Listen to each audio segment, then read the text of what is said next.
Good morning, good evening, good afternoon, what ever. So DXP ടോക്സിൻ്റെ പുതിയൊരു എപ്പിസോഡിലേക്ക് എല്ലാവർക്കും സ്വാഗതം. സോ ഇന്ന് നമ്മൾ മെയിനായിട്ട് സംസാരിക്കാൻ പോകുന്നത് ഏറ്റവും ഇമ്പോർട്ടൻറ്റും ദുബായിനെ ഇങ്ങനെ തോളിലേറ്റി നടക്കുന്ന ഒരു സംഭവമായിട്ടുള്ള ബിസിനസ്. ഓക്കെ, എല്ലാവർക്കും അറിയാം ദുബായ് എന്ന് പറയുന്ന ഒരു സിറ്റി തന്നെ ബിസിനസ്സാണ്. അതായത് ദുബായിയുടെ തുടക്കം മുതൽ തന്നെ ദുബായ് ബിൽഡ് ആവുന്നത് തന്നെ ബിസിനസ് കോൺസെപ്റ്റ് വെച്ചിട്ട് തന്നെയാണ്. എല്ലാ കൺട്രിയും ബിസിനസ്സിലൂടെയാണല്ലോ ബിൽഡാവണേ, അല്ലാതെ അപ്പുറത്തെ രാജ്യത്തെ രാജാവ് പൈസട്ട് കൊടുക്കണമല്ലല്ലോ. ശരിയാണ്, പക്ഷേ ദുബായിയുടെ ബിസിനസ് കോൺസെപ്റ്റ് എന്ന് പറഞ്ഞാൽ എൻറ്റയർലി ഡിഫറെൻറ്റും കൂടിയാണ്. എന്താ? എല്ലാ രാജ്യത്തുള്ളതുപോലെ ഉള്ള ഒരു ബിസിനസ് കോൺസെപ്റ്റ് അല്ല. അതായത് ഇവിടെ മെയിന് ബിസിനസ്സിന് ആര് വന്നു കഴിഞ്ഞാലും അവരെ പൂർണ്ണമായിട്ടും വെൽക്കം ചെയ്യുന്നൊരു കൺട്രിയാണ്. അതായത് ഇപ്പം നമ്മൾ മറ്റൊരു രാജ്യത്ത് പോയി ബിസിനസ് ചെയ്യുകയാണെങ്കിൽ അവിടെ ഒരുപാട് റെസ്ട്രിക്ഷൻസ് ഉണ്ട്. നമുക്ക് പെട്ടെന്ന് ഇപ്പം ഒരു പുതിയൊരാൾ ന്യൂ കമ്മർ ഇന്ത്യയിൽ നിന്നോ പാകിസ്ഥാനിന്നോ എവിടെ നിന്നാണെങ്കിലും വന്നോട്ടെ, അയാൾക്ക് മുൻ പരിചയമോ അല്ലെങ്കിൽ അയാൾ ഇത്ര വർഷം ഇവിടെ താമസിക്കണമെന്നോ അല്ലെങ്കിൽ അയാൾക്ക് ബാങ്കിൽ ഇത്ര അക്കൗണ്ടിൽ ഇത്ര എമൗണ്ട് ഉണ്ടാവണമെന്നോ ഒന്നുമില്ല. ഒരു ബിസിനസ് സ്റ്റാർട്ട് ചെയ്യാൻ വളരെ സിമ്പിളായിട്ട് വരാം. ബിസിനസ് ഇത്ര അതായത് വെറും 3 മണിക്കൂർ അല്ല 4 മണിക്കൂറിൽ ഒരു ബിസിനസ് ട്രേഡ് ലൈസൻസ് അയാൾക്ക് എടുക്കാൻ പറ്റും. അതായത് ഇവിടെ വന്നതിന് ശേഷം റെസിഡൻസ് ആയതിനു ശേഷം. ആക്ച്വലി ദുബായ് എന്ന് പറയുന്ന കൺട്രീനെ കുറിച്ച് ആലോചിക്കുമ്പം ഒരു സിറ്റി എന്നുള്ളതിലുപരി ഒരു ഓൺട്രപ്രണർ ആണെങ്കിൽ ആദ്യ ആളെ മനസ്സിലോടി വരും എന്താ അറിയോ? ടാക്സ്. കാരണം ഇന്ത്യയിൽ ബിസിനസ് ചെയ്തിട്ടുള്ള ഒരാളാണ് ഈ കൺട്രിയിൽ വന്ന് ബിസിനസ് ചെയ്യുന്നത് എങ്കിൽ, അതായത് ലീഗലായിട്ട് പ്രോപ്പറായിട്ട് അത്യാവശ്യം, അതായത് ഈ തട്ടിക്കൂട്ട് ഇൻസ്റ്റഗ്രാമിലുള്ള ചെറിയ ബിസിനസ് അല്ലാതെ ഇന്ത്യയിൽ അത്യാവശ്യം വലിയ രീതിക്ക് തന്നെ ബിസിനസ് ചെയ്തിട്ട് ഒരാൾ ഈ നാട്ടിൽ വന്ന് ബിസിനസ് ചെയ്യുകയാണെങ്കിൽ അയാൾ ഭയങ്കര ഹാപ്പി ആയിരിക്കും. കാരണം ഇന്ത്യയിൽ കൊടുക്കുന്ന ടാക്സ് ഇവിടെ നമ്മൾ സേവ് അപ്പ് ചെയ്യാണ്. അതുപോലെ തന്നെ ഇവിടുത്തെ മാർക്കറ്റ് എൻറ്റയർലി ഡിഫറെൻ്റ് ആണ്. എൻറ്റയർലി ഇന്ത്യൻ മാർക്കറ്റുമായിട്ട് കമ്പയർ പോലും ചെയ്യാൻ പറ്റാത്ത രീതിക്കുള്ള ഒരു മാർക്കറ്റാണ്. ചെറിയൊരു കൺട്രിയുടെ വലിയൊരു മാർക്കറ്റ്. അതെ, അതായത് ശരിക്കും ബേസിക്കലി നോർമലി നോക്കുകയാണെങ്കിൽ ഇന്ത്യൻ മാർക്കറ്റാണ് ഏറ്റവും വലുത് സത്യം പറഞ്ഞാൽ. അതെ, 8 ബില്യൺ പീപ്പിൾ ഉള്ളതിൽ ഒന്നാമത്തെ കൺട്രി, ഏറ്റവും പോപ്പുലേഷനുള്ള കൺട്രി. അതായത് ഏതൊരു ഓൺട്രപ്രണറിൻ്റെ എന്തോ ഒരു വീഡിയോയിൽ ഞാൻ കണ്ടിട്ടുണ്ട്, ഒരാൾക്ക് വെച്ച് ഒരു തീപ്പെട്ടിക്കൊള്ളി എങ്ങാണ്ട് വിട്ട് കഴിഞ്ഞാൽ അയാൾ കോടീശ്വരനാണ് വിത്തിൻ 1 മന്ത്. അതെ, പക്ഷേ എന്താണെന്ന് വെച്ച് കഴിഞ്ഞാൽ അവിടെ അതാ ഞാൻ സ്റ്റാർട്ടിങ്ങിൽ പറഞ്ഞത്, അവിടെ നമുക്ക് റെസ്ട്രിക്ഷൻസ് കൂടുതലാണ്. ഇന്ത്യയിൽ ബിസിനസ് ചെയ്യുമ്പോൾ ഒരുപാട് റെസ്ട്രിക്ഷൻസ് ആണ്. പക്ഷേ നമുക്ക് ദുബായ് എന്ന് പറയുന്ന വളരെ ചെറിയൊരു പ്രദേശമാണ്, പക്ഷേ അവിടെ വേൾഡ് വൈഡിലുള്ള ആളുകളാണ് ബിസിനസ് ആവശ്യത്തിനായിട്ട് ഇങ്ങോട്ട് വരുന്നത്. അതായത് ഇപ്പോഴത്തെ പുതിയ കണക്കനുസരിച്ച് ഏകദേശം 2030 ആകുമ്പോഴേക്കും ദുബായിലേക്ക് കൂടുതൽ ബില്യനേഴ്സ് അല്ലെങ്കിൽ മൾട്ടിനാഷണൽ കമ്പനീസിൻ്റെ ഓണേഴ്സ് ഇവിടെ വന്നിട്ട് സെറ്റിലാവും എന്ന് ആണ് ദുബായിയുടെ പുതിയ കണക്ക്. അത് വെറും കണക്കൂട്ടല്ല, ഇന്നെപ്പോലെ ബുദ്ധിയുള്ള ഒരുത്തനും ഇവിടെ വന്ന് നിൽക്കും. ഒരു കണക്കൂട്ടലും അല്ല, അത്രത്തോളം ആളുകൾ ഇങ്ങോട്ട് ഒഴുകി വരുന്നുണ്ട് ഓരോ ദിവസവും. അതായത് ഇവന്മാർക്കൊന്നും ബുദ്ധിയില്ലല്ലോ. റിയൽ എസ്റ്റേറ്റ് നീ നോക്ക്, റിയൽ എസ്റ്റേറ്റ് എത്ര ഈ 2 മാസം അല്ലെ 3 മാസത്തിൻ്റെ ഉള്ളിൽ റിയൽ എസ്റ്റേറ്റ് ഇവിടെ ഉണ്ടായിരുന്നു എന്നെങ്കിൽ ഇപ്പോൾ റിയൽ എസ്റ്റേറ്റ് ഇവിടെയാണ് കിടക്കുന്നത്. അത്രയ്ക്ക് ഫാസ്റ്റ് ഗ്രോയിങ് ആണ്. അതെ, ഇപ്പം നമ്മളാ പുതിയ എയർപോർട്ട് വരാൻ പോകുന്ന സ്ഥലം ഇതുവരെ ഒരു പൂച്ചക്കുട്ടിക്ക് വേണ്ടില്ലേ. എയർപോർട്ടിന്റെ ആ ഒരു അനൗൺസ്മെന്റ് വന്നതിന് ശേഷം അല്ലെങ്കിൽ ആ ഡിസൈൻ അപ്രൂവ് ആയതിനു ശേഷം സൗത്തിൽ വമ്പം ബൂമിങ്. അതെ, എല്ലാ പ്രൊജക്റ്റും അങ്ങോട്ട് പോകണം, എല്ലാ കൺസ്ട്രക്ഷൻ കമ്പനീസും അവിടെയാണ് ഫോക്കസ് ചെയ്യുന്നത്. അതെ, അതാ പറയുന്നത്. അതായത് ദുബായിൽ എവിടെ ഒരു ചെറിയ അനക്കം ഉണ്ടാവുന്നോ അവിടേക്ക് ആളുകൾ കണ്ണു അടച്ച് ഇൻവെസ്റ്റ് ചെയ്യാൻ റെഡിയാണ്. കാരണം സെക്യൂറാണ്, അവിടെ സെക്യൂറാണ്. അതായത് ദുബായിൽ എന്ത് ഇൻവെസ്റ്റ് ചെയ്താലും ഒരു ചെറിയ ഒരു മാവും തൈ കുഴിച്ചിട്ടാൽ പോലും അതിൽ പൈസ ഉണ്ടാക്കാൻ സത്യമാണ്. ഇപ്പം തന്നെ എനിക്ക് തോന്നുന്നു ദുബായിൽ ഇപ്പോൾ കറണ്ട്ലി ഏറ്റവും ബൂമായിക്കൊണ്ടിരിക്കുന്ന ബിസിനസ് റിയൽ എസ്റ്റേറ്റ് ആണ്. ഒരു രക്ഷയില്ലാത്ത രീതിക്ക് ഭയങ്കര കുത്തനെ കയറുക. ബാക്കിയുള്ള എല്ലാ ബിസിനസ് ഞാൻ പേഴ്സണലി റിയൽ എസ്റ്റേറ്റ് ചെയ്യാൻ ആഗ്രഹിക്കാത്ത ഒരാളാണ്. ഇൻഷാ അല്ലാഹ് ചെയ്യണം. കാരണം പക്ഷേ ഇപ്പം ചെയ്യാൻ പറ്റൂല, ആ ഒരു സിറ്റുവേഷനില്ല. പക്ഷേ ദുബായിൽ ഇപ്പോൾ ഒരാൾ ആലോചിച്ച് നോക്കുക, ഈ ഇപ്പം നമ്മൾ നിൽക്കുന്ന മണ്ണ് വെറും കുറഞ്ഞ വർഷങ്ങൾക്ക് മുമ്പ് വരെ ഒന്നുമില്ല, വെറും മണല്. ആലോചിക്ക്, അന്ന് നമ്മൾ ഒരു ചെറിയ ഒരു 100 ദിർഹംസോ 200 ദിർഹംസിന് ഒരു ചെറിയ സ്ഥലം വാങ്ങിയിട്ടില്ലെങ്കിൽ ഉം. ഇന്ന് നാട്ടിൽ ഒരു പണിയെടുക്കാതെ സുഖമായിട്ട് ജീവിക്കാൻ പറ്റും. ജീവിക്കാൻ പറ്റും. ഇപ്പം അമ്മാതിരി ഭൂമി. അതായത് ഇപ്പോൾ ഈ അടുത്താണ് ഈ പുതിയ നിയമം വന്നിട്ടുള്ളത്. ഇതുവരെ 100 ഇയേഴ്സിലേക്കായിരുന്നു ഒരാൾക്ക് ഫ്രീ ഹോൾഡായിട്ട് കൊടുക്കുന്നത്, അതായത് ഭൂമി. പക്ഷേ സ്ഥലം ഹോൾഡ് ചെയ്തൊക്കെ അത് ഫ്രീ ഹോൾഡായി. ഫ്രീ ഹോൾഡ് മീൻസ് നിനക്ക് നീ ഒരു ഭൂമി വാങ്ങിയിട്ടുണ്ടെങ്കിൽ നിനക്ക് നിൻ്റെ തലമുറയ്ക്കും തലമുറേൻ്റെ തലമുറയ്ക്കും എത്ര വേണമെങ്കിലും അത് കൈമാറി കൊടുക്കാനുള്ള അവകാശമുണ്ട്. അതായത് അത് നിൻ്റെ ഭൂമിയാണ്.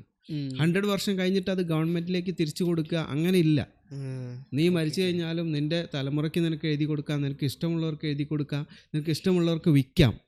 ഇപ്പം അതുകൊണ്ടാണ് ഒരുപാട് ആളുകൾ വിവിധ രാജ്യത്ത് നിന്നുള്ള യൂറോപ്യൻസ് ആയിക്കോട്ടെ, അല്ലെങ്കിൽ ഇന്ത്യൻസ് ആയിക്കോട്ടെ, പാകിസ്ഥാനീസ്, ഇന്ത്യൻസ് എത്ര ആളുകൾ ഇപ്പോൾ ഓൾറെഡി ഭൂമി വാങ്ങിക്കഴിഞ്ഞു എന്നറിയോ.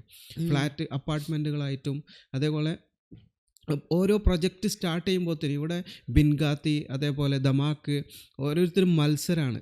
അതായത് ബിൽഡിങ്ങുകൾ ഉണ്ടാക്കി തറ പണിയുന്നതിൻ്റെ മുമ്പ് അതിൽ എത്ര ഫ്ലോർ ഉണ്ടോ അത് ഫുൾ ബുക്ക്ഡ്. ബുക്ക്ഡ് എന്ന് പറഞ്ഞാൽ റെൻ്റൽ ബുക്ക്ഡ് അല്ല, ആളുകൾ പൈസ കൊടുത്ത് വാങ്ങിക്കഴിഞ്ഞു. അത്രയ്ക്ക് ബൂമാണ് ദുബായിലെ റിയൽ എസ്റ്റേറ്റ്. അതായത് സെക്യൂറായിട്ട് ഇൻവെസ്റ്റ് ചെയ്യാന്നുള്ള ഒരു ഏറ്റവും വലിയ ഓപ്പൺ ആയിട്ടുള്ള ഓപ്പർച്യൂണിറ്റി അവിടെ കിട്ടുമ്പോൾ യൂട്ടിലൈസ് ചെയ്യാണ് ആളുകൾ. അതെ അതെ, പണം ഇല്ലാത്തവർ വരെ എവിടെന്നെങ്കിലും കടം വാങ്ങിയിട്ട് ഭൂമി വാങ്ങിയിടുകയാണ്. അതായത് നമ്മുടെ സ്വന്തം നാട്ടിൽ വാങ്ങിയിടുന്നതിനേക്കാളും സെക്യൂർ ആണ്. ഇന്ത്യൻസ് എല്ലാവരും വിചാരിക്കുന്ന പോലെ ഒന്നല്ല. ഇന്ത്യൻസ് പണം അവര് ചെലവാക്കുന്നത്, പണം ഉണ്ട് പറയണെങ്കിൽ ഇവിടെ വരണം.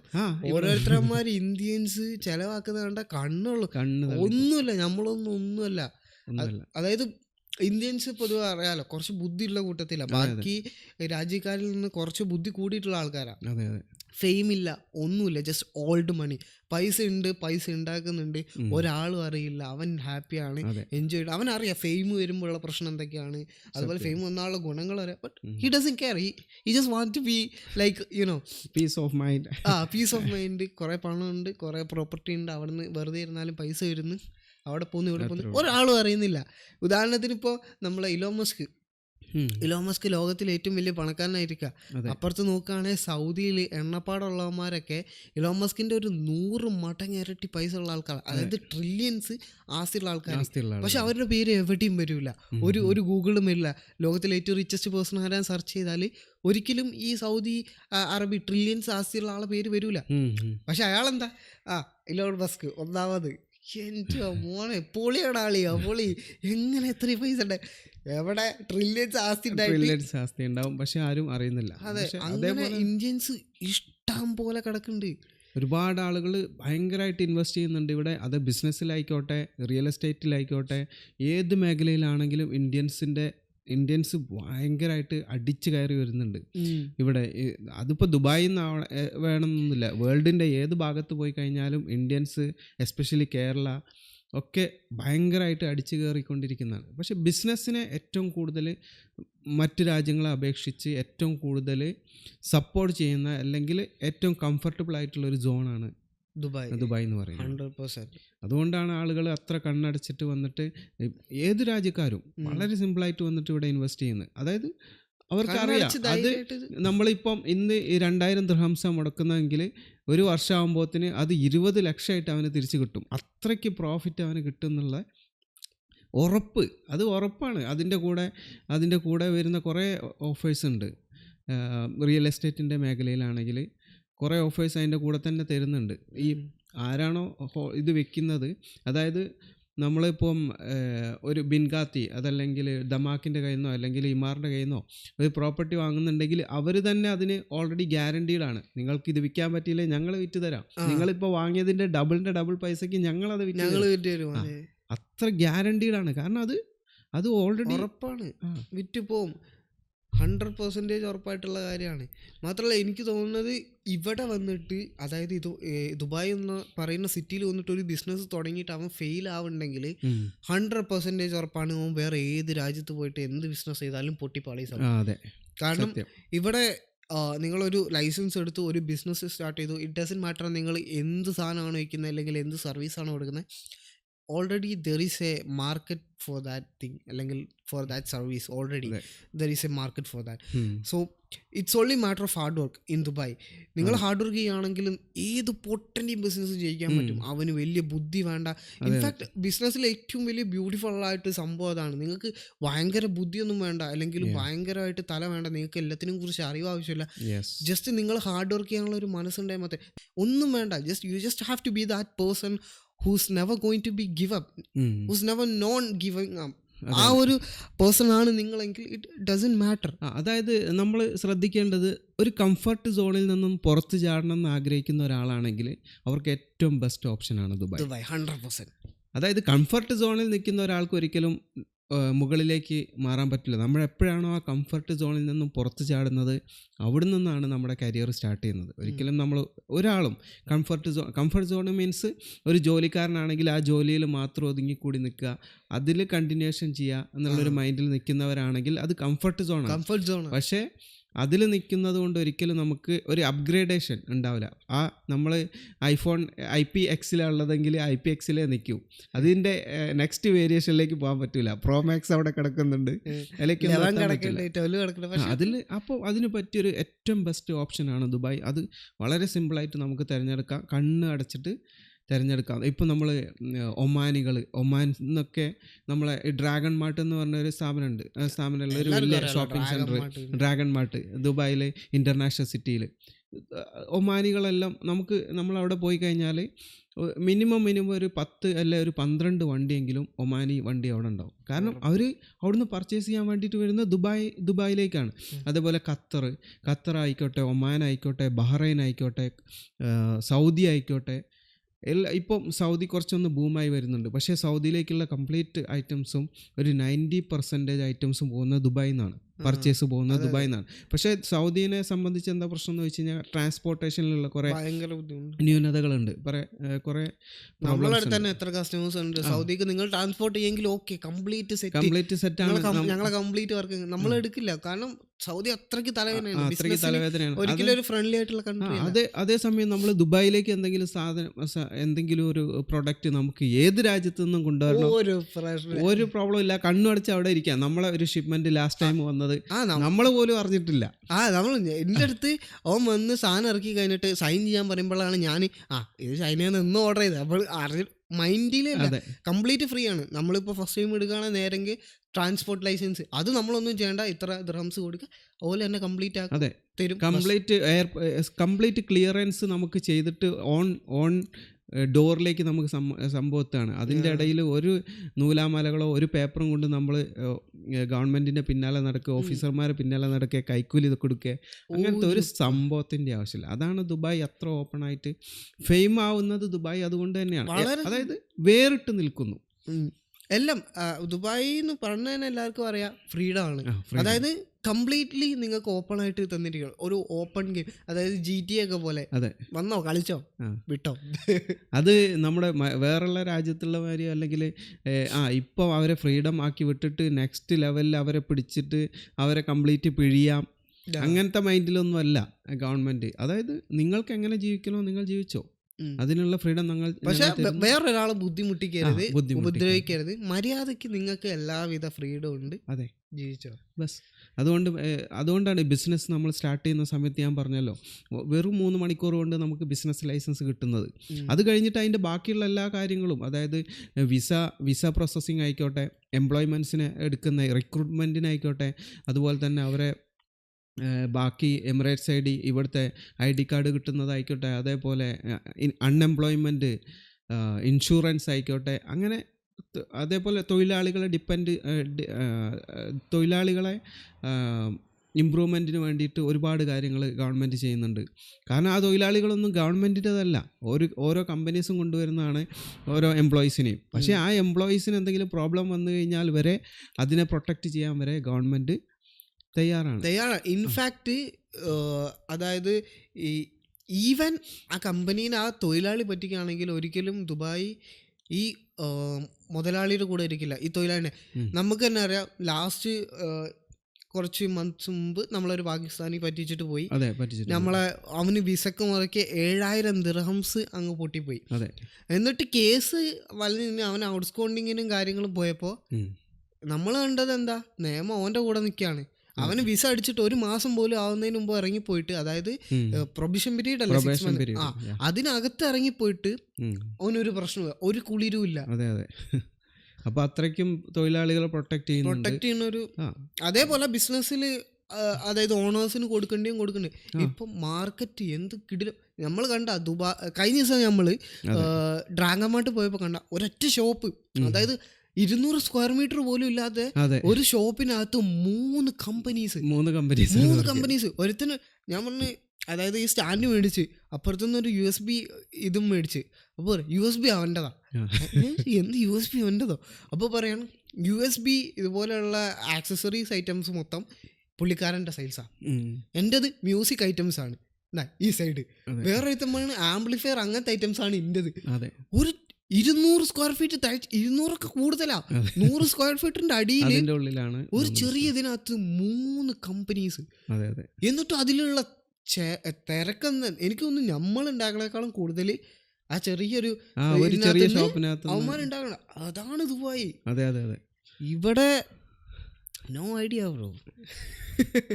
ഇന്ത്യൻ മാർക്കറ്റ് ഒന്നും കമ്പയർ പോലും ചെയ്യാൻ പറ്റാത്ത രീതിക്കുള്ള. അതാ ഞാൻ പറഞ്ഞ, ഇന്ത്യൻ മാർക്കറ്റ് ഇവിടെ compare to Dubai, Indian market is very huge. പക്ഷേ അവിടെ ഓപ്പർച്യൂണിറ്റീസ് കുറവാണ്. ഓപ്പർച്യൂണിറ്റീസ് ഇല്ല. ഈ ഗവൺമെന്റ് കൊണ്ടാണ്, പിന്നെ സപ്പോർട്ടീവ് അല്ല. എല്ലാം ഗവൺമെന്റ് പിഴിയാൻ ശ്രമിക്കുകയാണ്. ബിസിനസ് ഓണർ ആണോ പൈസ ഉണ്ടാക്കണോ, ഓക്കെ ഇങ്ങോട്ട് തന്നോ, ഇവിടെ വെച്ചോ. ദുബായ് പറയണേ ഈ പൈസ ഉണ്ടാക്കി. കാരണം ദുബായ്ക്ക് അറിയാം, ദുബായ്ക്ക് ബുദ്ധിയുണ്ട്. അതായത് ഇങ്ങനെ ബിസിനസ് ഓണേഴ്സിന് എല്ലാവിധ ഇതും കൊടുത്തു കഴിഞ്ഞാൽ അവർ പൈസ ഇങ്ങോട്ട് കൊണ്ടുവരും പുറം രാജ്യത്തുനിന്ന്. അതായത് 2 രീതിയിൽ. ഒന്ന്, ഈ ബിസിനസ് ഓണേഴ്സിന് എല്ലാവിധ ഫ്രീഡവും കൊടുത്തിട്ട് ദുബായ് നല്ല രീതിക്ക് പൈസ ഉണ്ടാക്കുന്നുണ്ട്. ഒന്ന് ടൂറിസം. ഈ ടൂറിസത്തിലും പൈസ ഉണ്ടെങ്കിൽ ബിസിനസ് തന്നെ വേണം.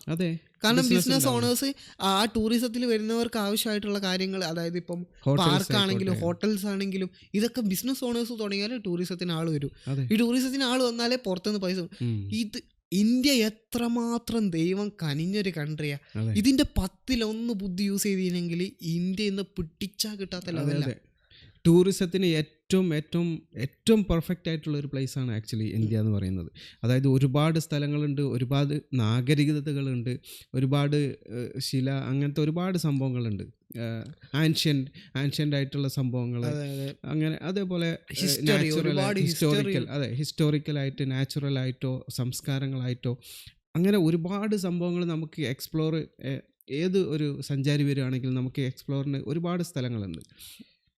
പക്ഷേ നമുക്കത് വേണ്ട രീതിയിൽ യൂട്ടിലൈസ് ചെയ്യാൻ പറ്റുന്നില്ല. ബീച്ചുകളാണെങ്കിലോ, വെള്ളച്ചാട്ടം, വാട്ടർഫോൾസോ, അങ്ങനത്തെ നമുക്ക് പറഞ്ഞാൽ തീരാത്ത അത്രയും ഓപ്പർച്യൂണിറ്റീസോ അല്ലെങ്കിൽ അത്രയ്ക്കും സംഭവങ്ങൾ ഇന്ത്യയിലുണ്ട്. പക്ഷേ അതിനെ വേണ്ട രീതിയിൽ യൂട്ടിലൈസ് ചെയ്യാനുള്ള ഒരു ഭരണ സംവിധാനമോ അതിന് പറ്റിയ ആളുകളോ അവിടെ ഇല്ല. എൻ്റെ പേഴ്സ്പെക്റ്റീവിൽ നോക്കുമ്പോൾ India has nothing to do to make money. They are already gifted by God. So only simple, അതായത് കുറച്ച് വൃത്തി കൊണ്ടുവരിക, ബീച്ച് ഒന്ന് ക്ലീൻ ആക്കുക, അതുപോലെ തന്നെ റോഡ്, ഗതാഗത സംവിധാനം, transportation. If they improve these things, it's already perfect. പുല്ല് വെട്ടാനോ അല്ലെങ്കിൽ കണ്ട ആർട്ടിഫിഷ്യലായിട്ട് കുളം ഉണ്ടാക്കാനോ ഒന്നിനും പോകേണ്ട കാര്യമില്ല. ഇവിടെ ഓരോരുത്തർ ആർട്ടിഫിഷ്യലായിട്ട് പുഴം, ഐലൻഡ്, കുളം, അതുപോലെയുള്ള കാര്യങ്ങൾ ഉണ്ടാക്കിയിട്ട് ടൂറിസത്തിന് ആളുകൾ കൊണ്ടുവരും. എന്നിട്ട് പിടിച്ചാൽ നിൽക്കാത്ത അത്രയും tourism. India, they are gifted by all of this, but they are not using. എനിക്ക് തോന്നി എന്താ അറിയോ, ഒന്ന് ഇന്ത്യയിലെ ആൾക്കാർ, പുറത്തുനിന്ന് ആൾക്കാർ വന്നിട്ട് അവരുടെ കൾച്ചറിനെ നശിപ്പിക്കാതിരിക്കാൻ വേണ്ടിയിട്ട് ഒരു പക്ഷേ ഇത് ഹോൾഡ് ചെയ്ത് പിടിക്കുന്ന ആൾക്കാരുണ്ടാവാം. അതുകൊണ്ടായിരിക്കാം കുറേ, അതായത് ഇപ്പം അറിയാലോ മലയാളീസിനൊക്കെ നല്ല ബുദ്ധിയാണ്. ഇപ്പം ഇവിടെ ഒരു വികസനം വരുന്നുണ്ട്, ഓക്കെ, ഇവിടെ പുതിയ ഇത് വരുന്നുണ്ട്, അല്ലെങ്കിൽ പുതിയൊരു പാർക്ക് വരുന്നുണ്ട്, അങ്ങനെ വരുന്നുണ്ട്. അപ്പോൾ ഒരു രാഷ്ട്രീയക്കാർ അവിടെ അടിയില്ല. കാരണം എന്താ, ഇവിടെ ഇത് വരും. അപ്പോൾ പുറത്തുനിന്ന് ഒന്നാമതേ കേരളം ഗിഫ്റ്റഡ് ആയതുകൊണ്ട് തന്നെ പുറത്തുനിന്ന് കൺട്രീസിൽ നിന്ന് ആൾക്കാർ വരുന്നുണ്ട്. ഇങ്ങനെ ഇത് അപ്ഗ്രേഡ് ആയി കഴിഞ്ഞാൽ വീണ്ടും പുറത്തുനിന്ന് കൂടുതൽ ആൾക്കാർ വരും. അപ്പം അവരുടെ ഡ്രസ്സിങ് ആണെങ്കിലും ബാക്കിയുള്ള കാര്യങ്ങളാണെങ്കിലും നമ്മളെ കൾച്ചറുമായിട്ട്, അത് നമ്മളെ കൾച്ചറിലുള്ള ആൾക്കാർ അത് കാണുമ്പോൾ അത് പിടിച്ചെടുക്കാൻ നോക്കും. എനിക്ക് അങ്ങനെ ആവണം, എനിക്ക് അവരെ പോലെ ആവണം, അതുപോലെ ഡ്രസ്സ് ഇടണം.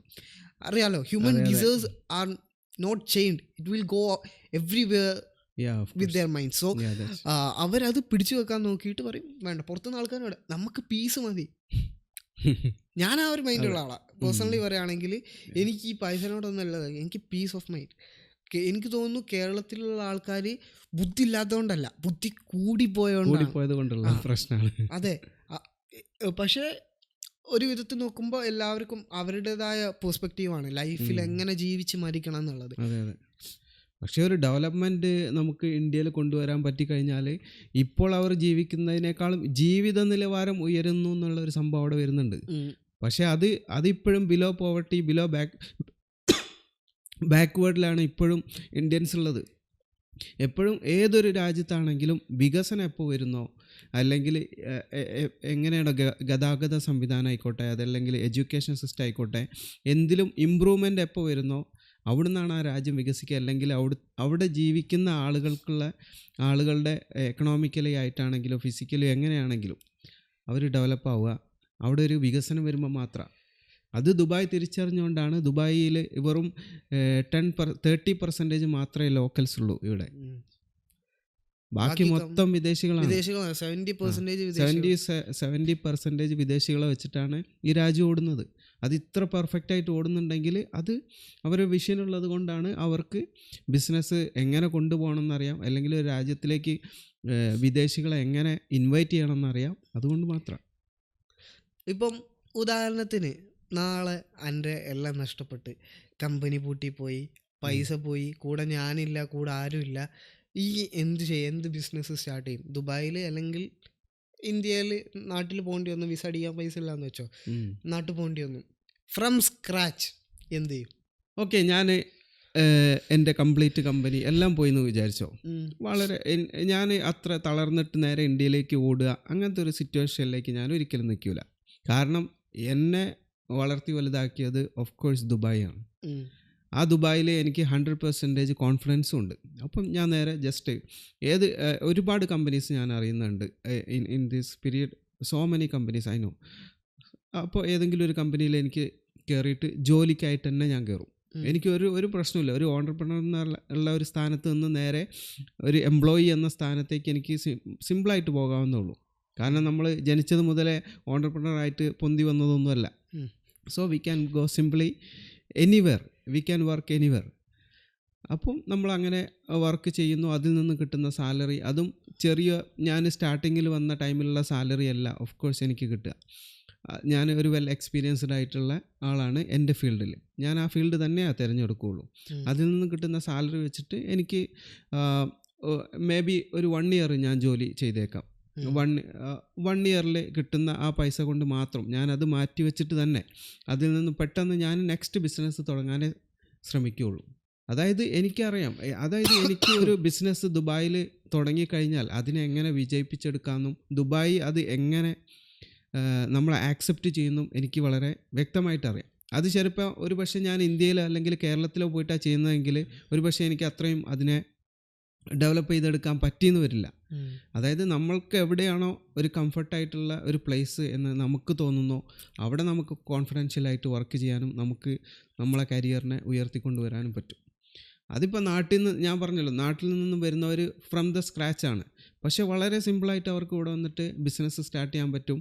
അവർക്ക് ഇഷ്ടമുള്ള ബിസിനസ് സ്റ്റാർട്ട് ചെയ്യാൻ പറ്റും. അതിൽ അവർ ഭയങ്കര ടാലൻറ്റഡ് ആണെങ്കിൽ വെറും 6 മാസം കൊണ്ട് അവർക്ക് ഹൈ ലെവലിൽ എത്താൻ പറ്റും ദുബായിൽ.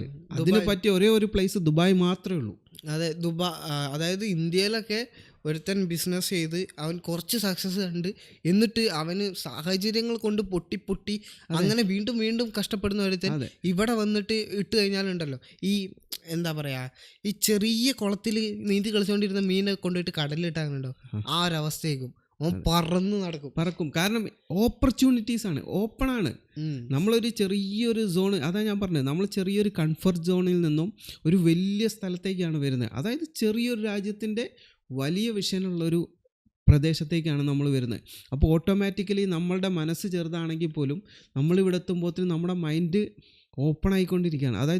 അതായത് നമ്മൾ സന്തോഷ് ജോർജ് കുളങ്ങര ഒരു ഇൻ്റർവ്യൂവിൽ പറയുന്നുണ്ട്, നമ്മളിപ്പം വീട്ടിലിരുന്ന് കാണുന്ന സ്വപ്നത്തേക്കാൾ 1000 മടങ്ങ് വ്യത്യാസമുണ്ടാവും ബുർജ് ഖലീഫയുടെ ചുവട്ടിലിരുന്ന് കാണുന്ന സ്വപ്നം. അതായത് ബുർജ് ഖലീഫ എന്ന് പറയുന്നത് ലോകത്തിലെ ഏറ്റവും ഉയരം കൂടിയ ഒരു ബിൽഡിങ്ങാണ്. അതിൻ്റെ ചുവട്ടിൽ പോയി നിന്ന് നമ്മൾ സ്വപ്നം കാണുമ്പോൾ, അല്ലെങ്കിൽ നമ്മുടെ മൈൻഡിനെ ഫ്രീ ആക്കി വിടുമ്പോൾ, അത് ഭയങ്കര വലിയ സ്വപ്നങ്ങളോ അല്ലെങ്കിൽ വലിയ പ്രതീക്ഷകളോ അല്ലെങ്കിൽ വലിയ വലിയ ആശയങ്ങളാണ് നമ്മുടെ മുന്നിലേക്ക് വരിക. അപ്പം അതിന് പറ്റിയ ഒരുപാട് സ്ഥലങ്ങൾ ദുബായിലുണ്ട്. ഇപ്പം ഫ്യൂച്ചർ മ്യൂസിയം ആയിക്കോട്ടെ, അതെല്ലാം ഇപ്പം റീസെൻ്റ്ലി വന്ന ഒരു കാര്യമാണ് ഫ്യൂച്ചർ മ്യൂസിയം. അതേപോലെ ദുബായ് ലൈബ്രറി, അങ്ങനത്തെ ഒരുപാട് സംഭവങ്ങൾ ദുബായ്. അതായത് നമ്മൾ ദുബായിൻ്റെ ഏതൊരു സൈഡിലേക്ക് എങ്ങനെ നോക്കിക്കഴിഞ്ഞാലും നമുക്ക് എല്ലായിടത്തും ഒരു ഹോപ്പ് കാണാൻ പറ്റും. എവിടേക്ക് തിരിഞ്ഞു കഴിഞ്ഞാലും, ദുബായിൻ്റെ ഏത് സൈഡിലേക്ക് തിരിഞ്ഞു കഴിഞ്ഞാലും നമുക്ക് ഹോപ്പ് അല്ലെങ്കിൽ ഒരു ഓപ്പർച്യൂണിറ്റി അവിടെ നമുക്ക് തുറന്നൊരു വാതിലുണ്ടെന്ന് നമുക്ക് വളരെ സിമ്പിളായിട്ട് ഇപ്പോൾ നാട്ടിൽ നിന്ന് വരുന്നവരാണെങ്കിൽ നമുക്കതിനെ ക്യാച്ച് ചെയ്യാൻ പറ്റും. അതാണ് ദുബായിൻ്റെ ഒരു പോസിറ്റീവ് വൈബ് എവിടെയും ദുബായിൽ നമുക്ക് കിട്ടും. വളരെ സിമ്പിളായിട്ട് നമുക്ക് മുന്നോട്ട് പോകാൻ പറ്റും. Positive vibe may be, I don't know. ഞാൻ നോക്കുകയാണെങ്കിൽ ഇവിടെ നിൽക്കുന്നത് ബിസിനസ്, ഓൺലി ബിസിനസ്. കാരണം ആസ് എ ഹ്യൂമൻ ബീയിങ് ഒരു പേഴ്സണ് ലൈഫിൽ തൻ്റെ ഫ്യൂച്ചർ അല്ലെങ്കിൽ ലൈഫ് ലോങ് ഫുൾ, അതായത് മരിക്കുന്നവരെ നിൽക്കാൻ പറ്റിയ ഒരു രാജ്യമല്ല ഇത് വളരെ വൃത്തിയായിട്ടൊരു രാജ്യമാണ്. 100% ഒരാൾ അതിൽ നിരോധിക്കില്ല, അതായത് എന്നോട് എതിർത്ത് വരാൻ പോണില്ല. എല്ലാവർക്കും അറിയാതെ they just loving Dubai because of the social മീഡിയയിൽ കാണുന്നതെല്ലാം വിചാരിച്ച് ദുബായിൽ നിൽക്കുന്നത് ഒരു ഗ്ലാമറസ് ലൈഫ് സ്റ്റൈലാണ്, അല്ലെങ്കിൽ അതൊരു ലൈഫിൽ അച്ചീവ്മെൻ്റ് ആണെന്ന് ബ്രാൻഡ് ചെയ്ത് വെച്ചതാണ്. So people are lying to themself that living in Dubai is beautiful. Come on, Dubai എന്ന് പറയുന്ന കൺട്രി, ഞാൻ ഇവിടെ നിൽക്കുന്നത് ബിസിനസ് എന്നുള്ള ഒരൊറ്റ റീസൺ കൊണ്ട് മാത്രം, വേറെ ഒന്നും കൊണ്ടല്ല. മര്യാദയ്ക്ക് ശ്വസിക്കാൻ വായുവില്ല, കംപ്ലീറ്റ്ലി പൊല്യൂഷൻ അല്ലേ, കംപ്ലീറ്റ് പൊല്യൂഷൻ ആയിട്ടുള്ള വായുവാണ്. നല്ല കുടിക്കാൻ നല്ല വെള്ളമില്ല, കടലിൽ നിന്ന് മുക്കിയെടുത്ത കണ്ട മറ്റേ മീനിൻ്റെയും പട്ടീൻ്റെയും സാധനം കലക്കി പാർന്ന് കൊണ്ടുവരുന്നതാണ് വെള്ളം എല്ലാവരും കുടിക്കുന്നത്. നമ്മളൊക്കെ കേരളത്തിൽ കുഴിച്ചിട്ടുള്ള മിനറൽസ് കുടിച്ചിട്ട് വളർന്നിട്ടുള്ള ആൾക്കാർ. അങ്ങനത്തെ ഒരാൾക്ക് ഇവിടെ വന്ന് വെള്ളം കുടിച്ചാൽ മനസ്സിലാവും ഇതെന്ത് ചവറ് സാധനമാണ്. കുടിക്കാൻ വെള്ളമില്ല, മര്യാദയ്ക്ക് വായുവില്ല. പോട്ടെ, നമ്മളൊക്കെ ജനിച്ച് വളർന്ന് നമ്മളൊക്കെ മുലപ്പാലൂട്ടി നമ്മളിത്രയും എത്തിച്ച നമ്മളെ ഉമ്മ ഉപ്പ ഫാമിലി ഫ്രണ്ട്സ് നമ്മളെ സറൗണ്ടിങ്സ് ഫുള്ള് കട്ട് ചെയ്തിട്ട് നമ്മൾ എത്ര പൈസ ഉണ്ടാക്കിയിട്ട് എത്ര ഗ്ലാമറസ് ആണെന്ന് നാട്ടിൽ കള്ളം പറഞ്ഞ് നടന്നാലും ഒന്നും നടക്കാൻ പോണില്ല. ലൈഫ് ഒന്നേ ഉള്ളൂ. ഒരാൾക്ക് ബിസിനസ് ചെയ്യണോ, come to Dubai. It's the best. Business ചെയ്യുക, പൈസ ഉണ്ടാക്കുക, രക്ഷപ്പെടുക. അതായത് ബിസിനസ് ചെയ്യുന്നതോടുകൂടി അവൻ്റെ complete lifestyle already change ആയി കഴിഞ്ഞു. മനസ്സിലായോ? നമ്മളൊരു ചെറിയൊരു പ്രദേശത്ത് നിന്നും വന്നിട്ട്, അതായത് നമുക്ക് എന്നാൽ ഇന്ത്യയിൽ ബിസിനസ് ചെയ്താൽ പോരെ. എന്തുകൊണ്ടാണ് ഇന്ത്യയിൽ നമുക്ക് ബിസിനസ് ചെയ്യാൻ തോന്നാത്തത്? അവിടെ നമുക്ക് കോൺഫിഡൻസ് ഇല്ല, പൈസ ഉണ്ടാക്കാൻ പറ്റൂല, അതാണ് വേറെ കോൺഫിഡൻസ് ഇല്ല. അപ്പോൾ നമുക്ക് എവിടെയാണോ നമുക്ക് കോൺഫിഡൻസ് കിട്ടുന്നത് അവിടെ പോയിട്ട് നമ്മൾ ബിസിനസ് ചെയ്യുന്നു, അവിടെ നമുക്ക് സന്തോഷമായിട്ട് ജീവിക്കാവുന്നേ ഉള്ളൂ.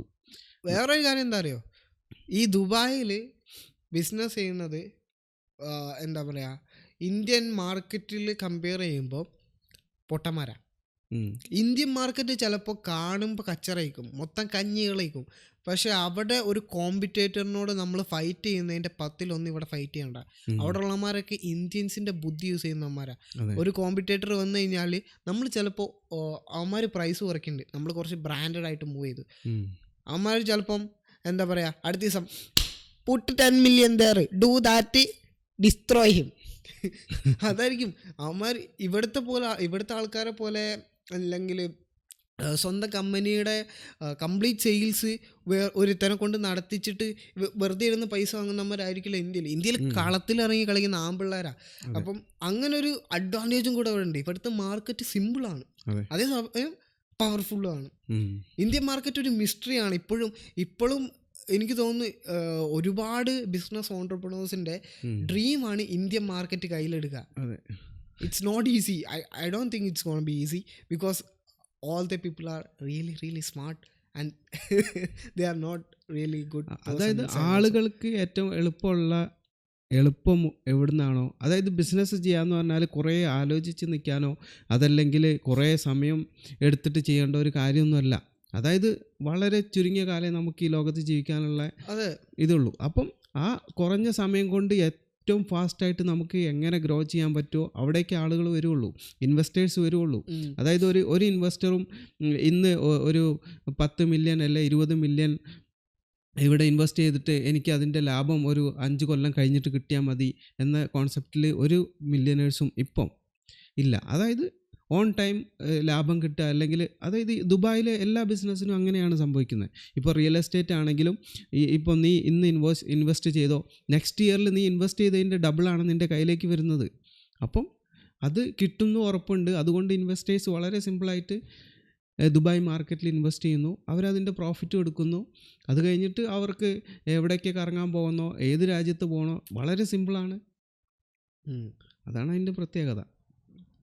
ഇന്ത്യൻ മാർക്കറ്റിൽ ഒരുപാട് സമയമെടുത്ത് ഒരു ലാഭം കിട്ടാൻ ഒരുപാട് എഫേർട്ട് എടുത്ത് ചെയ്യേണ്ടതിൻ്റെ 4% പോലും ഇവിടെ ചെയ്യേണ്ടതില്ല.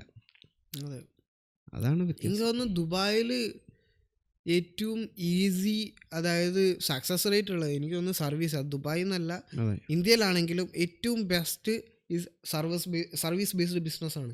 ഇപ്പം പ്രൊഡക്റ്റ് ബേസ്ഡ് ബിസിനസ് ആണെങ്കിൽ അത് സക്സസ് ആകാൻ കുറച്ച് ബുദ്ധിമുട്ടാണ്. പക്ഷെ ഒരു സർവീസ് ബേസ്ഡ് ബിസിനസ്സാണ്, അതിൽ നിന്ന് നമുക്ക് പ്രോപ്പറായിട്ട് ഒരു കസ്റ്റമർ തന്നെ നമുക്ക് കണ്ടിന്യൂസ് വരുന്നതുണ്ടെങ്കിൽ ദാറ്റ്സ് ഈസി. അതുകൊണ്ടാണ് ഞാൻ എന്നോട് ഒന്ന് ചോദിക്കുകയാണ്, ഇപ്പോൾ ഏത് ബിസിനസ് മോഡലാണ് ഞാൻ ഫോക്കസ് ചെയ്യേണ്ടത്, choose service based business, because service based business has more opportunity than product based business.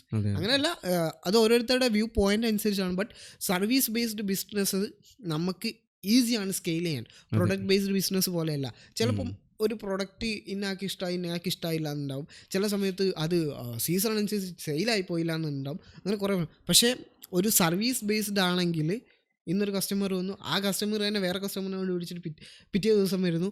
So അങ്ങനെ നമുക്കൊരു 100 കസ്റ്റമേഴ്സ് ഉണ്ടെങ്കിൽ സ്മൂത്ത്. അതെ, അത് ചിലപ്പോൾ ആ സർവീസ് ബേസ്ഡ് ബിസിനസ്സിൽ നമുക്ക് കസ്റ്റമേഴ്സിനെ ബിൽഡ് ചെയ്യാൻ കുറച്ച് പാടായിരിക്കും, കുറച്ച് ടൈം എടുക്കും. ബട്ട് അത് ആയി കഴിഞ്ഞാൽ ഇറ്റ്സ് കംപ്ലീറ്റ്ലി അത് സ്റ്റേബിളാണ്. അത് സ്റ്റേബിളായിട്ട് പോയിക്കൊണ്ടേയിരിക്കും. അതായത് നമ്മളിപ്പം ആ സർവീസിൽ ഇപ്പം നമ്മളടുത്ത് നിന്നും ഒരു സർവീസ് കിട്ടിയ ഒരാൾ പിന്നീട് ചിലപ്പോൾ ഒരു കൊല്ലം കഴിഞ്ഞിട്ടാണെങ്കിലും അത് നമ്മളടുത്ത് തന്നെ വരും. അതെ, അതായത് അതാണ് സർവീസിൻ്റെ അപ്പം എന്താ സംഭവിക്കുന്നതെന്ന് വെച്ച് കഴിഞ്ഞാൽ നമ്മളൊരു 100 കസ്റ്റമറെ ജനറേറ്റ് ചെയ്ത് കഴിഞ്ഞാൽ ആ ഒരു സർക്കുലേഷൻ ഇങ്ങനെ നടന്നുകൊണ്ടേയിരിക്കും. അതാണ് ഈ സർവീസ് ബേസ്ഡ് ബിസിനസ്സിൻ്റെ ഏറ്റവും വലിയ സക്സസ് എന്ന് പറയുന്നത്. അതായത് ഒരു സർക്കുലേഷൻ സ്റ്റാർട്ട് ചെയ്തോ പിന്നെ നമുക്ക് തിരിഞ്ഞു നോക്കേണ്ട ആവശ്യമില്ല. ഇവിടെ ഞാനൊക്കെ ബിസിനസ് സ്റ്റാർട്ട് ചെയ്യുന്നതിൻ്റെ മുമ്പ് വന്ന ഒരുപാട് കമ്പനീസ് ഓൾറെഡി ഫിക്സ്ഡ് ആണ്. ഇപ്പം നമ്മുടെ തൊട്ട് മുന്നിൽ തന്നെ ഉണ്ട് ഫാൽക്കൺ പാക്ക്. അവരുടെ വെയർ ഹൗസ് ഒക്കെ കണ്ടു കഴിഞ്ഞാൽ ഇങ്ങനെ നീണ്ടു കിടക്കുകയാണ്. അതായത് അവർക്ക് പുതിയ വർക്ക് എടുക്കേണ്ട ആവശ്യമില്ല, ഓൾറെഡി ഫിക്സ്ഡ് ആണ്. ഒരു വർഷത്തേനുള്ളത് ഓൾറെഡി ഷെഡ്യൂൾഡ് ആണ്.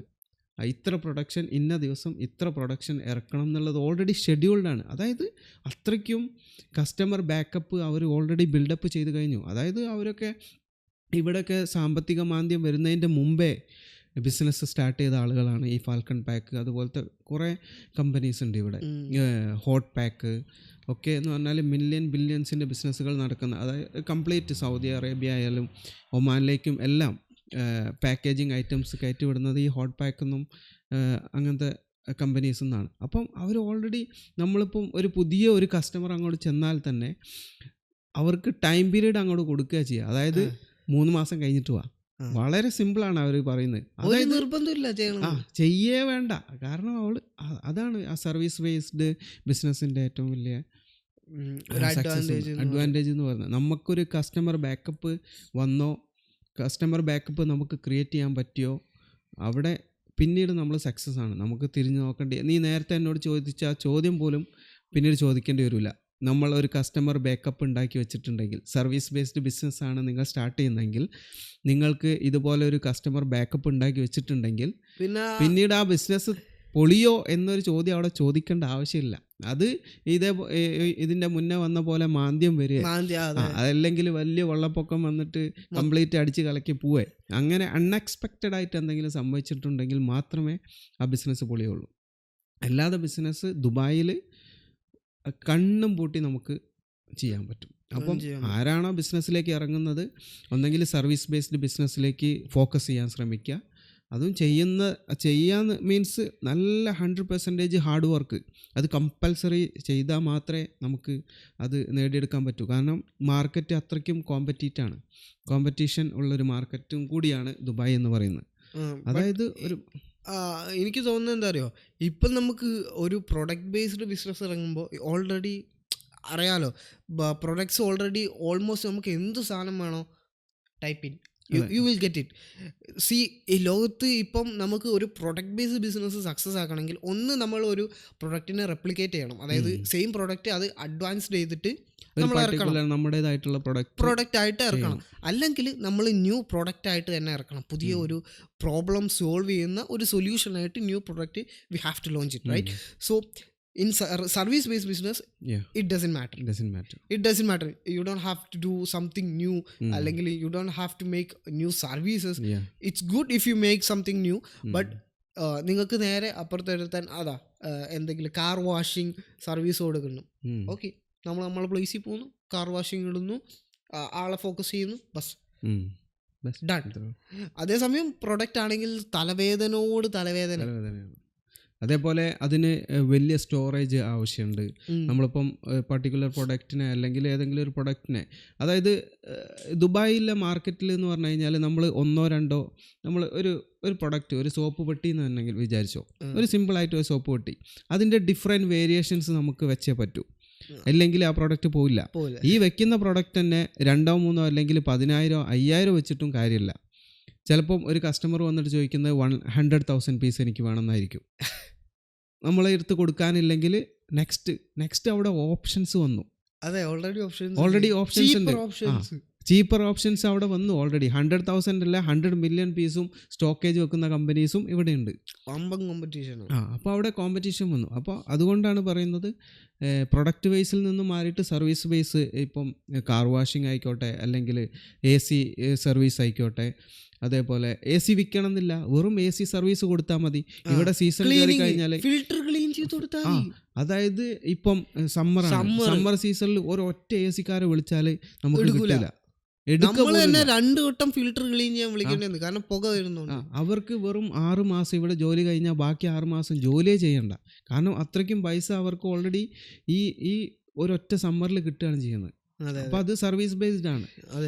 പിന്നെ ദുബായിൽ ബിസിനസ് ചെയ്യുന്നവർ ഏറ്റവും, എനിക്ക് തോന്നുന്നു, പ്രായമുള്ള ആൾക്കാരായിരിക്കാം, അല്ലാത്ത ആൾക്കാരായിരിക്കാം. ബിസിനസ്സിൽ എനിക്ക് തോന്നുന്നു ഏറ്റവും വലിയ മണ്ടത്തരം ചെയ്യുന്നത്, അവർ ചെയ്യേണ്ട കാര്യം ചെയ്താലും ചോദിക്കേണ്ട പോലെ ചോദിക്കില്ല. മനസ്സിലായോ? ഇപ്പം നമ്മൾ നാട്ടിലാണെങ്കിലും ഒരു ചെറിയ ബിസിനസ് ചെയ്യുക, എന്താണെങ്കിലും, ഇപ്പോൾ സ്വന്തം കൂട്ടുകാരനോടാണെങ്കിൽ എന്താണെങ്കിലും, ഇപ്പോൾ അവൻ പറയാം, എടാ നീ ഈ സാധനം എടുത്ത് അവിടെ കൊണ്ടുപോയി വെക്കും. അവിടെ ചോദിക്കേണ്ട ചോദ്യമാണ്, ഇതിലെനിക്ക് എന്താ പ്രോഫിറ്റ്? അത് അവൻ ചോദിച്ചില്ലെങ്കിൽ ഒരിക്കലും അവനൊരു ബിസിനസ്മാൻ ആവില്ല. അത് ഞാൻ ഏതോ ഒരു പോഡ്കാസ്റ്റിൽ കേട്ടിട്ടുള്ളൊരു സംഭവമാണ്. നിങ്ങൾ ഒരു ബിസിനസ്മാൻ ആണോ, നിങ്ങൾ ഫസ്റ്റ് ചോദിക്കാൻ പഠിക്കേണ്ട ഒരു കാര്യമാണ്, what is in it for me? ഇതിലെനിക്ക് എന്ത് മാങ്ങയാണ് ലാഭം? ഞാൻ പേഴ്സണലി നമ്മളെ പേര് ഞാൻ പറയില്ല, ഒരു മില്യണയർ ഉണ്ട്, ഞങ്ങൾക്കറിയാം, നമ്മളെ സ്റ്റോക്കിസ്റ്റ്, നമ്മൾ ഒരുപാട് സഹായിച്ചിട്ടുള്ള പുള്ളിക്കാരൻ ഈ ചോദ്യം ചോദിക്കില്ല ഉണ്ടോ? എന്ത് സാധനമാണല്ലോ, നിലത്തുനിന്ന് ഒരു മെറ്റൽ ഹുക്ക് എടുത്ത് അപ്പുറമാണെങ്കിൽ അതിൽ എനിക്ക് എന്താണുള്ളത്? പക്ഷെ നോക്കുകയാണെങ്കിൽ പുള്ളിക്കാരൻ്റെ ഏട്ടൻ മുമ്പ് നമുക്കറിയാം, അതായത് ഇവൻ ഫസ്റ്റ് ഇവിടെ ദുബായിൽ വന്ന സമയത്ത് ജോലി ചെയ്ത കമ്പനിയാണ്. ആ കമ്പനിയുടെ ഓണർ മുമ്പ് മറ്റേ ഹലോ കാർഡ്, അതായത് ഇവിടെ കോൾ ചെയ്യാൻ യൂസ് ചെയ്യുന്ന അത് വിറ്റുകൊണ്ടിരുന്ന അയാളാണ് അത്രയും വലിയ കമ്പനി. അയാളിപ്പോൾ കമ്പനി വരണ്ടോ, വെറുതെ ഇരുന്നാൽ അയാൾക്ക് പൈസ എങ്ങനെ വരും? അമ്മാതിരി, അതായത് ചൈനയിൽ പോയിട്ട് ബിസിനസ് ചെയ്യുന്നു, ഇവിടെ വന്ന് ബിസിനസ് ചെയ്യുന്നു, വെറും ഹലോ കാർഡ് വരതി നിന്ന ഒരു കിളവൻ. അയാൾ ഇന്ന് മില്യണയർ. പക്ഷെ അയാളുടെ അനിയന് അതിന് ശേഷം കമ്പനി തുടങ്ങിയാണ്. അവൻ പുള്ളിക്കാരനെയും കടത്തി വെട്ടിയിട്ട് ഇപ്പം നിൽക്കുകയാണ്. അമ്മാതിരി സംഭവം ഇവരിലൊക്കെ ലൈഫിൽ കണ്ടൊരു സംഭവമാണ്. ഞാൻ പേഴ്സണലി കണ്ടതാണ്. ഇതിലെനിക്ക് എന്തുണ്ട് എന്ന് ചോദിക്കാൻ, അതായത് എന്ത് കാര്യം ചെയ്യുകയാണെങ്കിലും ഇതിൽ നിന്ന് എനിക്ക് എന്താണ് ലാഭം എന്ന് ചോദിക്കാനുള്ളൊരു ധൈര്യം ഇവർ രണ്ടുപേർക്കും ഉണ്ട്. അതെ അതെ ഇല്ലേ? ഇയാണ് ഓലോട് അടുപ്പുള്ളത്, ഞാൻ ജസ്റ്റ് പുറത്തുനിന്ന് കണ്ടുള്ള ആളാണ്. അതെ അതെ ഓഫ് കോഴ്സ് ഞാനവിടെ ഉണ്ടാവുന്ന സമയത്ത് തന്നെ എനിക്ക് പേഴ്സണലി ഒരുപാട് അനുഭവങ്ങളുള്ള നമ്മൾ അത് അങ്ങനെ ഒരുപാട് അനുഭവങ്ങൾ നമുക്ക് കിട്ടുന്നത് കൊണ്ടാണ് നമുക്ക് പലപ്പോഴും ഓരോ ബിസിനസ്സും സക്സസ് ആക്കി എടുക്കാൻ പറ്റുന്നത് വരെ. 100%. ഇതൊന്നും ചിലപ്പോൾ നമുക്ക് എപ്പോഴും ദുബായിലായിക്കോട്ടെ എവിടെ ആയിക്കോട്ടെ നമുക്ക് കിട്ടുന്ന ഒരു എക്സ്പീരിയൻസ് അത് വളരെ ഇമ്പോർട്ടൻ്റ് ആണ്. നമുക്ക് നമ്മളൊരു കമ്പനിയിലേക്ക് ജോലിക്ക് വരുന്ന സമയത്ത് ഫ്രഷേഴ്സ് ആയിക്കോട്ടെ, അത് ഒരു അഡ്വൈസും കൂടിയാണ്. ഒരിക്കലും നമ്മൾ ആ സാലറിയെ നോക്കാൻ പാടില്ല. ഇപ്പം നമ്മൾ എക്സ്പെക്റ്റ് ചെയ്യുന്നത് ഒരു 2500 ദിർഹംസ് സാലറിയാണ്. ഈ കമ്പനി നിനക്ക് ഓഫർ ചെയ്യുന്നത് 1500 ദിർഹംസ് സാലറി ആണെങ്കിൽ പോലും നീ ഫ്രഷേഴ്സിന് മാത്രം കേട്ടോ ഞാനീ പറയുന്നത്. അവിടെ ഒരിക്കലും ആ സാലറിൻ്റെ എമൗണ്ടിന് നമ്മൾ ഒരിക്കലും ഇത് നോക്കാൻ പാടില്ല. അവിടെ നമ്മൾ ക്രിയേറ്റ് ചെയ്യേണ്ടത് എക്സ്പീരിയൻസ് എടുക്കുക എന്നുള്ളത് മാത്രമാണ്. അതായത് നമ്മൾ ഒരു വർഷം നിൽക്കുക അല്ലെങ്കിൽ 2 വർഷം കൊണ്ട് ഒരു കമ്പനിയിൽ, ദുബായ് ബേസ്ഡ് ആയിട്ടുള്ള ഒരു കമ്പനിയിൽ, എന്ത് കമ്പനി ആയിക്കോട്ടെ, അവിടെ നമ്മൾ കയറുന്ന സമയത്ത് ഫ്രഷേഴ്സ് കയറുന്ന സമയത്ത് സാലറി എത്ര കിട്ടുന്നു എന്നുള്ളത് നമ്മളെ മൈൻഡിലേക്ക് കയറ്റി വയ്ക്കാനേ പാടില്ല. അവിടെ നമ്മൾ ദുബായിൻ്റെ എക്സ്പീരിയൻസ്, ദുബായിൽ നമ്മൾ നിന്നിട്ട് നമുക്ക്, അതായത് ഞാനിത് പറയാൻ കാരണം ഈ 1 വർഷത്തെ അല്ലെ 2 വർഷത്തെ എക്സ്പീരിയൻസ് നിനക്ക് 200 കൊല്ലം ജോലി ചെയ്തതിൻ്റെ പ്രതിഫലം കിട്ടും. അതായത് ഈ ദുബായിൽ വരുന്ന ഏതൊരു ഫ്രഷേഴ്സിനോ ഇത് കാണുന്നുണ്ടെങ്കിൽ അവർക്ക് മനസ്സിലാവും. ഏതൊരു കമ്പനിയിൽ അവർ ഇൻ്റർവ്യൂവിന് പോയി കഴിഞ്ഞാലും അവരോട് ഫസ്റ്റ് ചോദിക്കുന്ന ചോദ്യം ദുബായ് എക്സ്പീരിയൻസ് ഉണ്ടോ. അപ്പോൾ ഇവർ മനസ്സിൽ വിചാരിക്കുന്നത് ദുബായിൽ ഞാൻ ആദ്യമായിട്ട് വരിക, എനിക്ക് ഇവിടുന്ന് ദുബായ് എക്സ്പീരിയൻസ് വരിക. അപ്പോൾ ഞാൻ പറഞ്ഞു വരുന്നത് ഈ ഒരു വർഷമോ അല്ലെങ്കിൽ 2 വർഷമോ നീ എന്ത് കമ്പനി ആയിക്കോട്ടെ, നീ 600 ദിർഹംസിനാണെങ്കിൽ പോലും ഒരു 2 വർഷത്തെ എക്സ്പീരിയൻസ് കിട്ടിയിരുന്നെങ്കിൽ നിനക്ക് ആ ജോബ് കിട്ടുമായിരുന്നു. അതെ, സത്യം, ജോബ് കിട്ടും. അതാണ് നീ പിന്നീട്, അതായത് നമ്മളൊരിക്കലും ഒരു ദുബായിൽ വരുന്ന സമയത്ത് ഈ ഫസ്റ്റ് മാസം തന്നെ എനിക്ക് ഇത്ര രൂപ നാട്ടിലേക്ക് അയക്കാൻ കിട്ടണം, ഫസ്റ്റ് മാസം തന്നെ എൻ്റെ ചിലവ് കഴിഞ്ഞിട്ട് എനിക്ക് സേവിങ്ങിന് ഇത്ര കിട്ടണം, ആ മൈൻഡൊന്നും വെച്ച് ഒരിക്കലും ബിസിനസ്സിനോ വരരുത്, അതേപോലെ ജോലിക്കാണെങ്കിലും വരാൻ പാടില്ല. കാരണം ദുബായ് എന്ന് പറയുന്നത് ഒരു ഓപ്പണാണ്. അതിൻ്റെ അഡ്വാൻറ്റേജ് കിട്ടണമെങ്കിൽ ഫസ്റ്റ് നമ്മൾ പൈസ വേണം, അല്ലെങ്കിൽ ആദ്യം ദുബായിനെ നമ്മൾ പരിചയപ്പെടണം. ഒരു അടിത്തറ ഉണ്ടാക്കിയെടുക്കണം. അതായത് ദുബായ് എക്സ്പീരിയൻസ് എന്നുള്ളത്, ദുബായ് ലൈസൻസിൻ്റെ വാല്യൂ, എത്ര രാജ്യങ്ങളിൽ നമുക്ക് ആ ലൈസൻസ് വെച്ചിട്ട് വണ്ടി ഓടിക്കാൻ പറ്റും. വെറും ദുബായിൻ്റെ ലൈസൻസ് വെച്ചിട്ട് ഇന്റർനാഷണൽ വാലിഡിറ്റി ഉള്ള ലൈസൻസ് ആണ്. 1-2 രൂപ എന്നല്ല, ഒരു കമ്പനി ഓപ്പൺ ചെയ്യുന്ന ലൈസൻസിന് കൊടുക്കുന്ന പൈസ വേണം ജസ്റ്റ് ഒരു കാറ് ഡ്രൈവ് ചെയ്യുന്ന ലൈസൻസിന്. അതായത് ഇവിടെ ചിലപ്പം 1 വർഷം വരെ ഡ്രൈവിംഗ് ലൈസൻസ് ടെസ്റ്റ് നടത്തിയിട്ട് കിട്ടാത്ത ആളുകൾ വരെ ഉണ്ട്. അതായത് അതിൻ്റെ ആ വാല്യൂ മനസ്സിലാക്കിയത് കൊണ്ടാണ് അവർ വീണ്ടും ആ ടെസ്റ്റിന് പോകുന്നത്. നാട്ടിലാണെങ്കിൽ അപ്പുറത്ത് പോക്കറ്റിൻ്റെ സൈഡിലൂടെ ഒരു 500 ദിർഹംസ് തിരികെ കൊടുത്തു കഴിഞ്ഞാൽ ലൈസൻസ് മേശപ്പുറത്തെത്തും. പക്ഷേ അത് ഏതോ ഒരുത്തെ ചെയ്തത് കൊണ്ടും പിന്നെ ഞാനത് അറിയാത്ത പോലെ ഇരിക്കുന്നത് കൊണ്ടും, അതായത് പേഴ്സണലി ആണെങ്കിലും അൺപേഴ്സണലി ആണെങ്കിലും എക്സ്പീരിയൻസ് ഉള്ളത് കൊണ്ടുമാണ് ഞാൻ പറയുന്നത്. അപ്പോൾ അങ്ങനത്തെ ലൈസൻസ് എടുത്ത് ഇവിടെ ആരെങ്കിലും വണ്ടി ഓടിക്കാൻ ഇറങ്ങിയോ പിറ്റേ ദിവസം അവന് ഹോസ്പിറ്റലിൽ ഉണ്ടാവും, അതിൻ്റെ പിറ്റേ ദിവസം ഗ്രേവ് യാർഡിലും ഉണ്ടാവും. അത്രേ ഉള്ളൂ. ബിക്കോസ് ഞാനിവിടെ വന്ന് ഇറങ്ങുന്ന ടൈമിൽ ഞാൻ പ്ലെയിനിൽ നിന്ന് വന്ന് ഇറങ്ങുക. അപ്പം ഞാൻ വന്ന് ഇറങ്ങി എന്നെ പിക്കപ്പ് ചെയ്ത് അപ്പം തന്നെ ആശാന് ഫൈനാ കാർ പാർക്കിങ്. അപ്പം ഞാൻ അവൻ്റെ ഫോൺ എടുത്തിട്ട് നോക്കുമ്പോൾ അതിൽ ഇവിടെ എടുത്ത് നോക്കുകയാണ്. ഞാൻ ഫൈൻ എടുത്ത് നോക്കി, 3800 dirhams fine. Bro, what the fuck was you doing with that car? Only പാർക്കിങ്ങിന് മാത്രം എനിക്ക് ഫൈൻ കിട്ടിയിട്ടുണ്ട് 3800. അതിൻ്റെ ഒരു ഫൈന് പോലും ഞാൻ റോഡിൽ വണ്ടി ഓടിച്ചതിൻ്റെ ഫൈനല്ല, വെറും പാർക്കിംഗ് ചെയ്തതിൻ്റെ മാത്രം ഫൈൻ. എന്ത് വിചാരിച്ചു ഇവിടെ കാർ വാങ്ങിയിട്ട് ഓടിച്ചിടാണോ? അത് ഞാൻ ഓവർ സ്മാർട്ട് കളിക്കാൻ നിന്നു. അത് തന്നെ അതായത് ഞാൻ പാർക്കിങ്ങിൽ ഞാനൊരു 3 days, അതായത് മോർണിംഗിൽ 8 o'clock മുതലാണ് പാർക്കിംഗ് സ്റ്റാർട്ടാവുന്നത്. അപ്പം നമ്മൾ ഒരു നോർമൽ രീതിയിൽ ചിന്തിച്ചതാണ്. ഇപ്പം 8 മണിക്കൊന്നും അവന്മാരെ എഴുന്നേറ്റ് വന്നിട്ട് പാർക്കിംഗ് ഫൈനൊന്നും ഇടൂല. അതായത് അവർക്ക് ഉറങ്ങുമൊക്കെ വേണ്ടേ, അവർ 9 മണിയൊക്കെ ആകുമ്പോഴല്ലേ അവരത് ഇടുള്ളൂ. മലയാളികളുടെ ആ ഒരു ഉൾട്ടാ ബുദ്ധി അത് ഞാൻ പ്രയോഗിക്കാൻ നോക്കിയതാ. അപ്പം ഞാൻ ഒരു 1 വീക്ക് അല്ല, ഒരു 4 days ഞാൻ 8 മണിക്ക് വന്ന് അല്ല 9 മണിക്ക് ഞാൻ ഈ പാർക്കിങ്ങിൻ്റെ ഇത് ചെക്ക് ചെയ്ത് നോക്കും, എനിക്ക് ഫൈൻ വന്നിട്ടില്ല. രണ്ടാമത്തെ ദിവസം ഞാൻ ചെക്ക് ചെയ്ത് നോക്കി, പാർക്കിംഗ് ഇടാതെ 8 മണി മുതൽ 9 മണി വരെ ഞാൻ പാർക്കിംഗ് ഇടാതെ മോർണിംഗിൽ 9 മണിക്കാണ് ഞാൻ കമ്പനിയിലേക്ക് പോവുക. അതുവരെ അപ്പോൾ ഈ 4 ദിവസം ഞാൻ പാർക്കിംഗ് ഇടാതെ ചെക്ക് ചെയ്ത് നോക്കുമ്പോൾ എനിക്ക് ഫൈൻ വന്നിട്ടില്ല. അപ്പം ഞാൻ കരുതി ഓക്കെ ഇവൻ 9 മണിക്ക് എഴുന്നേറ്റ് വരുള്ളൂ. പിന്നെ ഞാനൊരു മാസം കഴിഞ്ഞിട്ടാണ് ഈ ആപ്പ് തുറന്നു നോക്കുന്നത്. അപ്പോഴാണ് ഞാൻ ഞെട്ടിക്കുന്ന സത്യം മനസ്സിലായത്, അവൻ കണ്ടിന്യൂ 150 ദിറംസ് ചാർജ് ചെയ്തുകൊണ്ടേയിരിക്കുകയായിരുന്നു. ഒരു മാസം എന്ന് പറയുമ്പോൾ 3000 എത്രയോ മുകളിൽ പോകും. അതായത് ഡെയിലി ഇല്ല, ഒരു അത് ഫ്രൈഡേയിൽ ലീവ് ഉണ്ടാവും, അങ്ങനെയൊക്കെ വരുമ്പോൾ. ശരിയാ, എൻ്റെ പൊന്നെ 3800 ദിർഹംസ് ഞാൻ ഫൈൻ അടയ്ക്കേണ്ടി. അതും ഇവന്മാർക്കൊക്കെ ഇതല്ലേ ഇത്ര ഫൈൻ ഇട്ടാ അതിന് ഇത്ര കമ്മീഷൻ. ഇവന്മാരൊക്കെ റെഡ് ബുള്ളും കുടിച്ച് എഴുന്നേറ്റ് വരും. ഇപ്പം പാർക്കിങ്ങിന്റെ എല്ലാം മാറി. അതായത് പാർക്കിങ്ങിന് ആരും വന്ന് നോക്കി ഫൈൻ ഇടുക അങ്ങനത്തെ പരിപാടിയൊന്നും അല്ല. പാർക്കിങ്ങിന്റെ കാർ ഇങ്ങനെ അങ്ങ് പോകും, ക്യാമറ അടിച്ച് അങ്ങ് പോകും. അതായത് ഒരു മിനിറ്റ് ഒക്കെ ഇടാൻ വൈകി കഴിഞ്ഞാൽ മൂഞ്ചി. അത്രേ ഉള്ളൂ. ആ വണ്ടി പോയോ ഫൈന് വീണ് സ്പോട്ടിൽ മെസ്സേജ് വരും. ഇപ്പൊ നമ്മൾ പറഞ്ഞു വന്നത് എന്താ, ബിസിനസ് ആയിരുന്നു. അതേപോലെ പാർക്കിങ്ങിന്റെ കാര്യം പറഞ്ഞപ്പോഴാണ് നമ്മളെ പാർക്കിങ്ങിന്റെ ബിസിനസ്. പാർക്കിംഗ് ബിസിനസ് ചെയ്തിട്ട് എത്ര പാകിസ്ഥാനികൾ